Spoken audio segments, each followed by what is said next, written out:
ពេលព្រឹកយើងធ្វើការដើម្បីរកលុយដោះស្រាយជីវភាពពេលល្ងាចជាងរត់ហាត់ប្រាណដើម្បីសុខភាពវិញថតដូរគ្នានឹងហើយជាជីវិតដែលរស់នៅបែបសាមញ្ញសម្រាប់រូបខ្ញុំបាទយុទ្ធជាមុតមានមកពីរត់វិញហើយអ្នកទាំងអស់គ្នាចង់ដឹងថាយុទ្ធជាធ្វើម្ហូបអីញ៉ាំបាយចង់ដឹងម៉ែនតោះទៅមើលទាំងអស់គ្នាទៅដឹងហើយជាដំបូងខ្ញុំដាំបាយ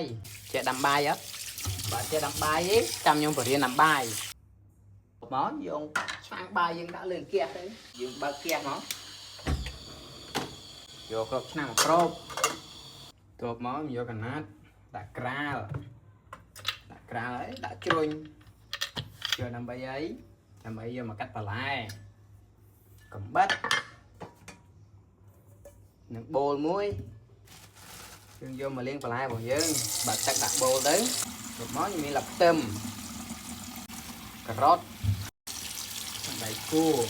មួយដំបូងខ្ញុំលាងលាបខ្ទឹមលាងឲ្យប្រកាសថាលាបខ្ទឹមយើងជ្រះដី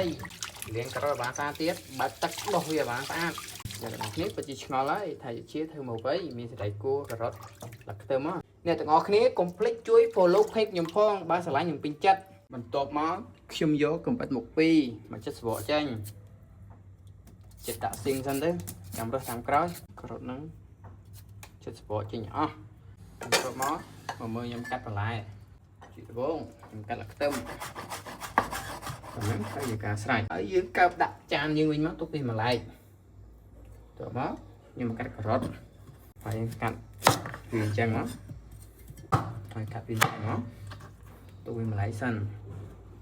ទៅមកខ្ញុំកាត់ក្រោយទៀតគ្រាប់មិនឆ្ងល់ទេខ្ញុំកាត់ឲ្យអ្នកទាំងអស់គ្នាមើលជាផ្នែកនីមួយហើយបរិញ្ញាច្បាស់ហ្មងហើយអ្នកទាំងអស់គ្នាដែរក្មេងៗដែលរស់នៅឆ្ងាយពីឪពុកម្ដាយមើលទៅវីដេអូខ្ញុំហើយសេលុយបានច្រើនទៀតចេះតែឆាបាយមកហ្នឹងឆាបាយមានតែពងនិងបន្លែប៉ុណ្ណឹងបាយមួយពេកឆ្ងាញ់ទៀតវាម្លាយសិនមកខ្ញុំកាត់វាយកប៉ុណ្ណឹងយកក្រប៉ុណ្ណឹងមកអ្នកនរគ្នាចង់ទូចជាងហ្នឹងក៏បានធំជាងហ្នឹងក៏បានដែរបាយមកកាត់សណ្តែកគួរ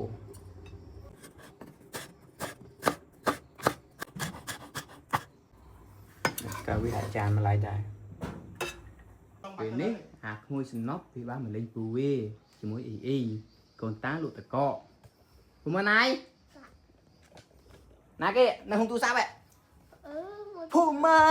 នបន្ទាប់ពីយើងកាត់បន្លែឲ្យហើយជ្រុញយើងលាងបានស្អាតក្បិតលាងបានស្អាតវិញណាយកពីកន្លែងណាទុកកន្លែងហ្នឹងវិញតបមកយើងគូពងដាក់បូលពងមាន់1គ្រាប់2គ្រាប់3គ្រាប់4គ្រាប់ខ្ញុំប្រើពង4គ្រាប់ថ្ងៃហ្នឹងឆាបាយអីអ៊ីញ៉ាំ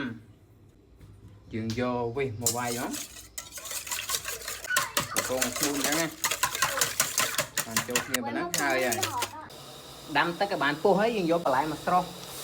វិញមកផ្លែទៅឲ្យបន្លែរីងចេះបន្តិចស្រុះតែទឹកមកពុះវិញទៅបានហើយមិនស្រុះយូរពេកទេតើវាមកពុះវិញប៉ុណ្ណឹងទៅបានហើយផ្ទះក៏បានក្តៅល្អចាក់ពេញឆាចូលយើងឆាបាយផ្ទះយើងប្រកាសថាក្តៅ 100% ហ្មងផ្ទះយើងឆាបាយទៅល្អខ្លាញ់អាទី1ហ្នឹងខ្ញុំអត់ប្រើទេខ្ញុំកលែងផ្ទះឲ្យបានសពហើយខ្ញុំខ្លាញ់ខ្ញុំចាក់ចោលវិញតមកដាក់ម្ដងទៀតហើយខ្ញុំចាក់ខ្លាញ់ចូលម្ដងទៀតខ្លាញ់គេកលែងវាមកផ្ទះយើងប្រកាសថាវាក្តៅខ្លាំងណាតែយើងធ្វើម្ហូបទៅវាជាប់យើងឆាបាយប្រើផ្ទះក្តៅអញ្ចឹងហើយកដៅក៏វាយើងចង់បានហើយតមកខ្ញុំដាក់ពងចូលហើយច្បល់វាបន្តិចមក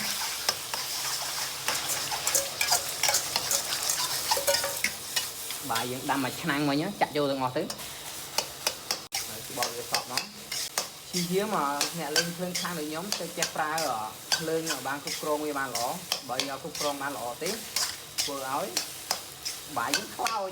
ព្រោះមានចំណេះមានជំនាញដូចខ្ញុំពិតប្រកបណាតែការធ្វើម្ហូបវាស្រួលញ៉ាំចេញតែប៉ាប៉ុណ្ណឹងដងបាត់ហើយ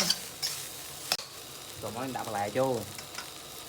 តែប៉ុណ្ណឹងណាព្រោះបាយញ៉ាំទេលុយបានច្រើនទៀតដាក់តែបន្លែមានការ៉ុត nên phải cua và nắng hay để cá sạch cái cục cồn phơi này nhóm như đấy ngủ nghỉ chua thối hay là nghỉ chua nhám đây nó này mà ngon lắm tao ngon mình là ngon mơ con này thế hai cái thôi phơi thì nó tụi nó vậy cương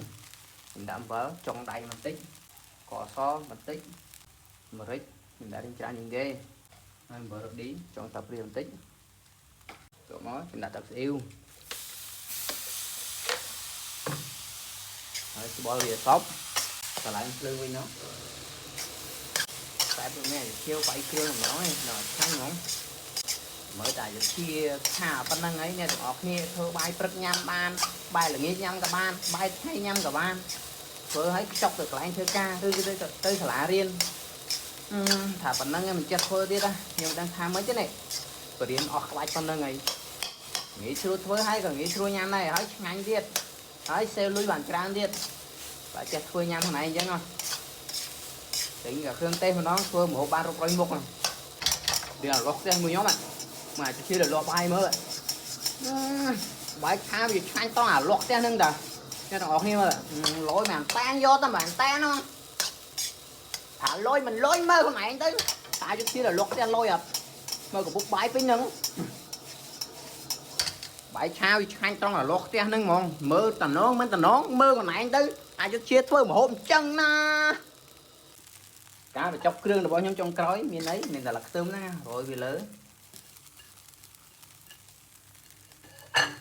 bò về khóc tới và nắng hay giờ ca sai nhà đó này ai thuê nhằm bàn